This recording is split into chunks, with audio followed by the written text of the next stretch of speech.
Christians and Muslims and people belonging to all races and religions in over 800 cities of the world have taken out to protest rallies to express their rejection of the Zionist racism and extremism.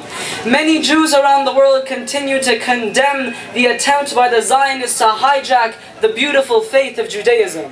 We are honored and grateful to have many of our Jewish brothers and sisters standing with us here today to reject the hateful ideology of Zionism that justifies occupation, incarceration, and use of force against the indigenous Palestinian people.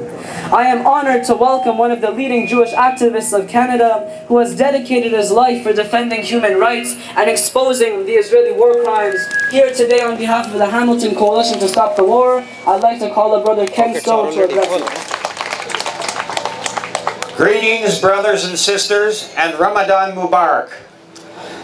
The status of Jerusalem AlQuds will not be determined by the clownish performances of corrupt politicians such as Trump and Netanyahu in moving the U.S. Embassy to Jerusalem. Neither will the right of self-determination of the Palestinian people ever be extinguished through U.S. imperial force or by the force of its Israeli client state. The people of the world will never stand for it. The UN vote against the illegal U.S. relocation of its embassy to Jerusalem as Israel's capital was 128-9. That's because everyone on the planet who supports peace and justice supports the Palestinian cause. That's because everyone who opposes racism, colonialism, and imperialism supports Palestine. Yeah. Only a tiny minority of people who endorse racism, white supremacy, and capitalism, or follow a warped form of messianic Christian Zionism, support the racist state of Israel. Go it alone, misleaders such as Trump and Netanyahu are increasingly isolated. The campaign of boycott, divestment, and sanctions, BDS, is gaining ground all over the world. The Israeli Finance Ministry claimed that BDS could cost it up to $40 billion annually. The whole world cheered as the Argentinian soccer team refused to play a game, a friendly game with Israel. The people of the world applauded Shakira when she recently turned down a gig in Tel Aviv. This is the kind of movement we are trying to build around the world to boycott, divest from, and sanction the racist state of Israel. Even the Trudeau government, which shamefully voted at the UN against every pro-Palestinian resolution last fall at the General Assembly, it couldn't bring itself to vote on the same side as Israel and the US on the movement of the US Embassy to Jerusalem. Spinelessly, it abstained. I say spinelessly because if Trudeau had a spine, he would have voted with the majority of the nations of the world to condemn the move of the American embassy to Jerusalem.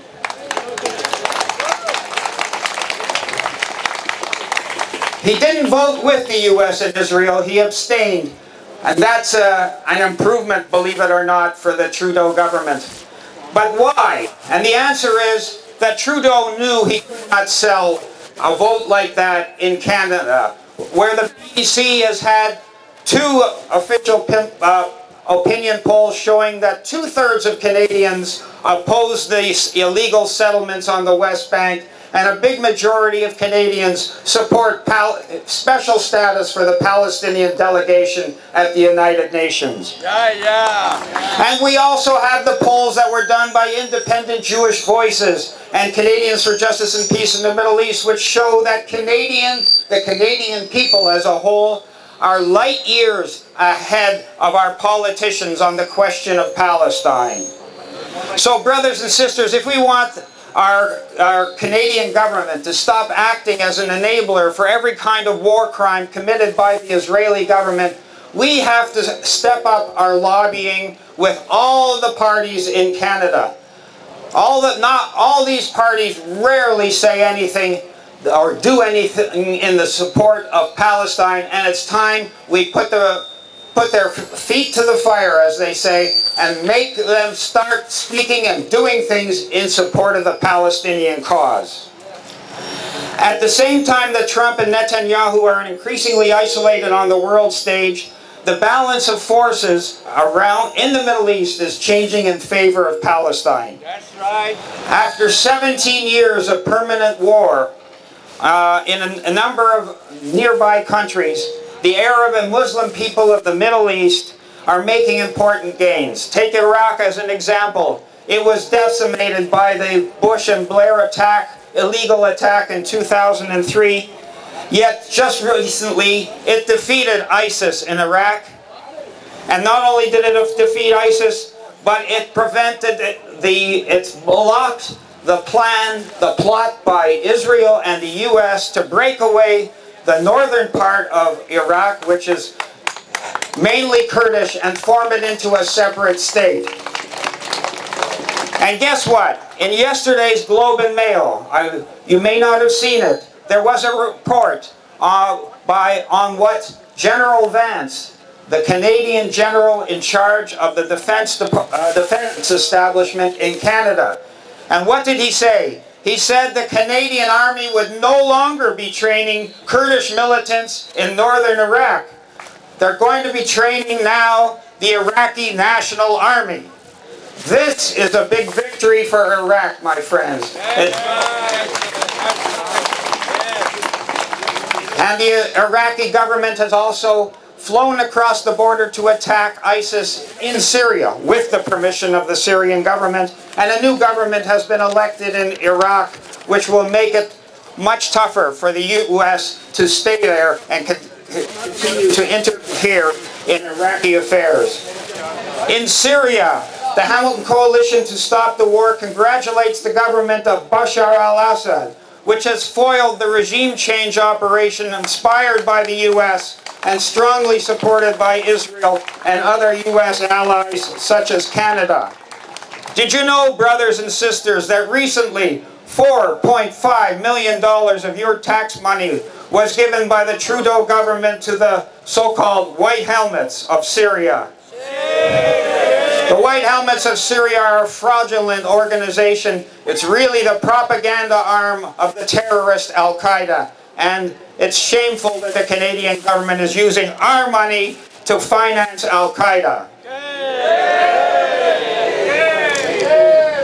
Israel also continues to violate the national sovereignty and territorial integrity of Syria because it uses it allows terrorists to use the illegally occupied Golan Heights to attack Syria. And Israel has supplied arms to ISIS and other terrorist groups. It has bombed Syria more than 100 times in the course of the 7-year-long war. And it has worked with the Kurdish separatist elements in Syria to try and help the US partition Syria, which is a violation of international law. So the Hamilton Coalition to Stop the War congratulates the courageous Syrian Arab Army for liberating Aleppo, for liberating eastern Ghouta, for liberating the Yarmouk refugee camp in the south of Damascus. Even as we gather here, the Syrian army is now advancing to liberate territories around Dara in the south of Syria and right next to the Golan Heights. We wish them success. The lesson of Yarmouk, where Syrian soldiers and Palestinian militiamen laid down their lives to liberate the homes of Palestinians who were exiled first from Palestine and then by the terrorists in Damascus, shows that the Palestinian and the Syrian struggles are indivisible. They're one and the same thing. If you are for Palestine, you must be for Syria. If you are for Syria, you must be for Palestine.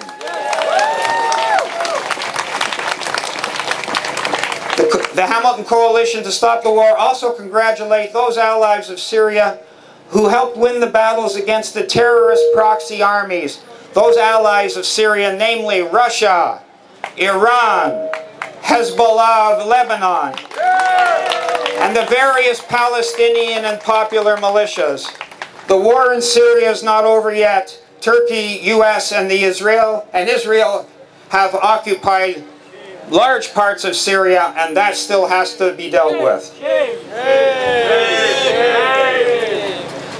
But the tide has turned in Syria and also in Lebanon, where Hezbollah, the popular movement and party, which drove the Israelis out of Lebanon in a bitter fight that lasted nearly 20 years, has just succeeded with its allies in winning a majority government in the parliament of Lebanon. Congratulations to them. Similarly, amidst great suffering in Yemen, the outgunned but brave Ansarullah movement continues to resist the Saudi, US, and NATO aggression, now in its 4th year. Even though the Trudeau government even as the Trudeau government continues to sell arms to Saudi Arabia. Because the tide is turning against the US empire and its Zionist allies, I repeat, there will not be an imperial solution to Jerusalem AlQuds. Rather, in the fullness of time, there will be a democratic and popular solution to the question of Palestine. Hopefully BDS will do in Palestine what it did in South Africa. Hopefully BDS, which peacefully replaced the white minority rule in South Africa, will also help to replace peacefully the Zionist minority rule in Palestine.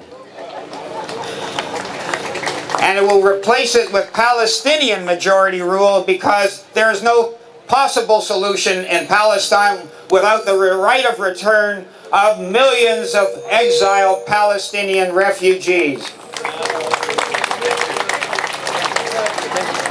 The Palestinians will have a state. The Palestinians will have a state whose capital will be AlQuds.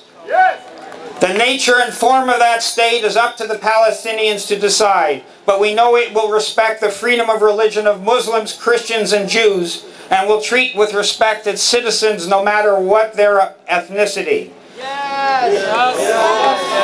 In conclusion, as a Jew, as a social justice and peace activist, my personal preference is for a majority Palestinian state in all of historic Palestine. That's why I say Palestine will be free from the river to the sea.